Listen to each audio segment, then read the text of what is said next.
வெறும் வாரிசு அரசியலுங்கிறத நம்ம வெறும் மேம்போக்கா அதை எடுத்துக்க முடியாது. ஏன்னா வாரிசு அரசியல்னால் அது ஸ்டாலின் குடும்பத்தில் மட்டுமே அந்த வாரிசு அரசியல் இல்லை. ஒவ்வொரு மாவட்டத்துலேயும் இப்போ வந்து திருவண்ணாமலை எடுத்துட்டிங்கன்னா ஏவாவேலு பையன் அவர் குடும்பத்தை சார்ந்தவர்கள். துரைமுருகன் பையன். இங்கே விழுப்புரம் வந்தீங்கன்னா அவரோட பையன். பொன்முடியோட பையன். திருச்சிக்கு போனீங்கன்னா நேருவோட பையன் அருண். கீதா ஜீவன் அவங்களோட ஃபேமிலி. இப்படி எல்லா இடத்துலையுமே நான் இப்போ சட்டன் நினைவுக்கு வந்தவங்கள சொல்கிறேன்.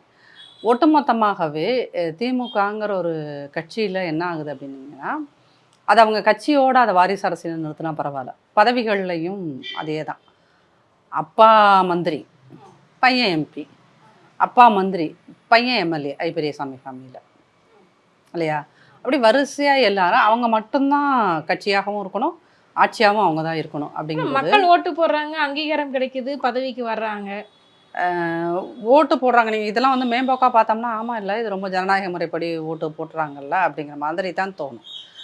நீங்கள் ஒவ்வொருத்தரையும் அவங்க எல்லாத்தையும் நீங்கள் ஒத்து பார்த்தீங்கன்னா அது ஒரு மிரட்டல் தொனியிலான அரசாங்கம். அவங்கவுங்க மாவட்ட ரீதியில் நீங்கள் நேருவை மீறி நடந்துட முடியுமா? எதையாவது திருச்சியில் நேருவுக்கு அங்கே வந்து அவங்க 3 பேருக்குள்ளே சண்டை. நேரு அந்த பக்கம் அன்பில், இந்த பக்கம் சிவா, திருச்சி சிவா, 3 பேர்த்துக்குள்ளேயுமே. அன்பில் வந்து ஒரு பெரும்பான்மை சமூகம், திருச்சியில் இருக்க ஒரு பெரும்பான்மை சமூகத்தை சேர்ந்தவர். அதே சமூகத்தை சேர்ந்தவர் தான் சிவாவும். நேரு வந்து ஒரு மைனாரிட்டி கம்யூனிட்டி. இப்போ இவங்க 3 பேர்த்துக்குள்ளேயே நீயா நானா. இப்போ நேரு அட்வான்டேஜாக என்ன நினைக்கிறாரு, நான் வந்து ரொம்ப எக்ஸ்பீரியன்ஸ் இருக்கிற ஆள். அவர் அன்பில் மகேஷ் என்ன நினைக்கிறாரு, நான் வந்து முதல்வருக்கே ரொம்ப க்ளோஸு, அவர் பையனும் எனக்கு க்ளோஸு, கட்சியும் நானும் வேறு கிடையாது அப்படின்னு. அப்போ இந்த வாரிசு அரசியல் என்ன பண்ணுது அப்படின்னீங்கன்னா, ஒட்டு மொத்தமாக எல்லா இடங்கள்லையுமே அந்த வாரிசு அரசியலை அப்படியே ரெப்ளிகா பண்ணுது.